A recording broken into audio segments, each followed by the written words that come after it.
দক্ষিণ চব্বিশ পরগনার নোদাখালীতে এবছর 40-এর মহিলাকে নৃশংস খুন। রাস্তার ধার থেকে উদ্ধার হয়েছে তার মৃতদেহ, পাঠানো হয়েছে ময়নাতদন্তে। মহিলার পোশাক অবিন্যস্ত অবস্থায় ছিল এমনই খবর পাওয়া যাচ্ছে পুলিশ সূত্রে। শারীরিক নির্যাতন হয়েছে কিনা তা খতিয়ে দেখছে পুলিশ। ঘটনায় জড়িত সন্দেহে গ্রেফতার করা হয়েছে এক স্থানীয় বাসিন্দাকে।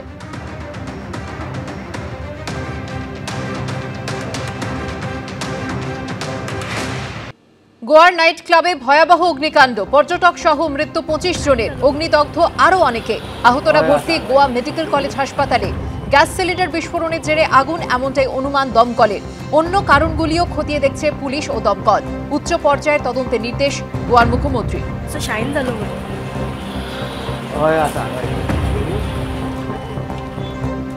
इलीगल्स या विदाउट परमिशन इस तरह के जो चलाते हैं और इसी में जो फायर इंसिडेंट्स हुआ, इसी के कारण यहाँ पे जो उनके स्टाफ और एक 3-4 टूरिस्ट जो अंदर थे, ने 2-3 इनको जल के हुआ, बाकी लोग बिकॉज ऑफ द सफोकेशन उनकी डेथ हो गई। ऑल टुगेदर 23 लोगों की डेथ हो चुकी है।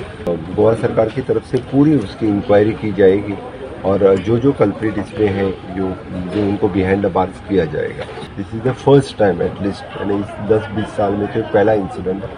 দক্ষিণ দমদম পুরসভার 22 নম্বর ওয়ার্ড বাগজোলা খাল লাগোয়া মেলাবাগান বস্তি, সেই বস্তিতে এলাকার বাসিন্দাদের বক্তব্য প্রায় 100টি পরিবার বসবাস করত। অধিকাংশ পরিবারই বাংলাদেশে চলে গেছে গত এক মাসে। রাতের অন্ধকারে প্রয়োজনীয় সামগ্রী নিয়ে তারা বাংলাদেশ পাড়ি দিচ্ছে, এমনটাই এলাকার বাসিন্দাদের অভিযোগ। আমরা কিছুক্ষণ আগে ওই মেলাবাগান বস্তিতে গেছিলাম। সামান্য কয়েকটি পরিবার এখন বসবাস করছে। এখানকার বাসিন্দারা কেউ কিছু বলতে চাইছেন না। এই ঘরগুলো কেন তালাবন্ধ জানতে চাওয়া হলে বলে যে তারা কাজে গেছেন। কিন্তু এলাকার বাসিন্দাদের বক্তব্য যে তাদের ভোটার কার্ড, আধার কার্ড ছিল, কিন্তু তারা পয়সার বিনিময়ে টাকা দিয়ে তারা এই সমস্ত ভোটার কার্ড, আধার কার্ড তৈরি করেছিলেন। এমনকি ভোটের সময় তারা ভোটও দিত। যেহেতু রাজ্যে SIR চালু হয়ে গেছে, সেই কারণে তারা আগামী দিনে ভোট দিতে পারবেন না, এলাকায় থাকতে পারবেন না, সেই কারণে তারা এলাকা ছেড়ে চলে গেছেন। এ ব্যাপারে 22 নম্বর ওয়ার্ডের তৃণমূল কাউন্সিলরের সঙ্গে আমরা যোগাযোগ করেছিলাম। তিনি কিছু জানেন না, এ ব্যাপারে কিছু বলতে পারবেন না এখনই। সুতরাং পুরসভার তরফ থেকে এখনও আমরা কোনো প্রতিক্রিয়া পাইনি।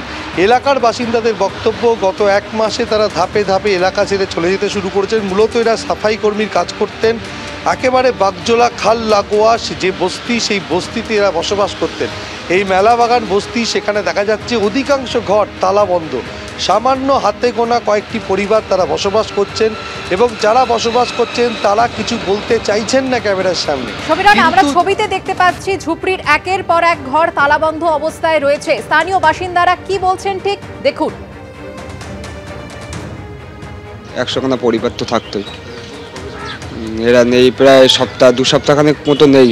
বাকি সব তার আগেই চলে গেছে। হাফ পরিবার সব পালিয়ে পুলিয়ে। এবার আমাদের সিঁড়ি সেন্টার জেলে অনেকজনকে ধরেছে এখান থেকে, আপাতত 50 জনের উপরে।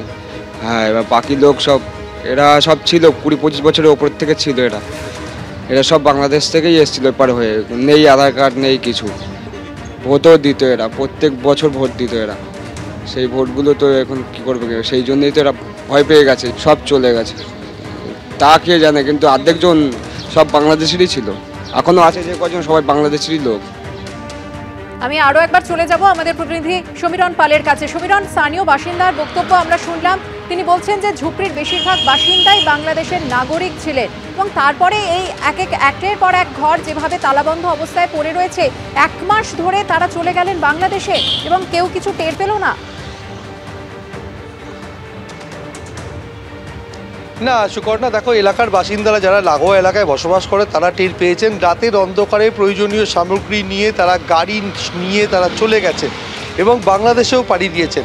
আমরা দেখেছি যে গত কয়েকদিন ধরে, যেটা ভারত বাংলাদেশ সীমান্তবর্তী হাকিমপুর চেকপোস্ট, যারা চলে যাচ্ছেন তারা কেউ দমদমের বাসিন্দা, কেউ নিউ টাউনের বাসিন্দা, কেউ সেক্টর 5-এর বাসিন্দা। তারা মূলত সাফাই কর্মীর কাজ করেন। এরাও সাফাই কর্মীর কাজ করেন এবং ভারত বাংলাদেশ সীমান্তবর্তী বিভিন্ন এলাকা দিয়ে তারা চলে যাচ্ছে। কিন্তু এই মেলাবাগান বস্তি কিছুদিন আগেও যেটা জমজমাট ছিল, 100 পরিবার বসবাস করত, একেবারে ঘন জনবসতিপূর্ণ এলাকা, সেখানে একেবারে পুরো বস্তি খা খা করছে। অধিকাংশ ঘর তালাবন্ধ, তুমি ছবিতেও দেখতে পাচ্ছ। এখানকার অধিকাংশ বাসিন্দাই বাংলাদেশে পাড়ি দিয়েছেন, যেহেতু তাদের প্রয়োজনীয় নথি নেই। SIR চলছে, সেই কারণে এরা এদেশের নাগরিক নয়, তাদের নাগরিকত্ব থাকবে না, সেই কারণেই তারা বাংলাদেশে পাড়ি দিয়েছেন এবং এলাকা ফাঁকা করে দিয়ে চলে গেছেন, এমনটাই এলাকার বাসিন্দাদের অভিযোগ। এবিপি আনন্দ, এগিয়ে থাকে, এগিয়ে রাখে।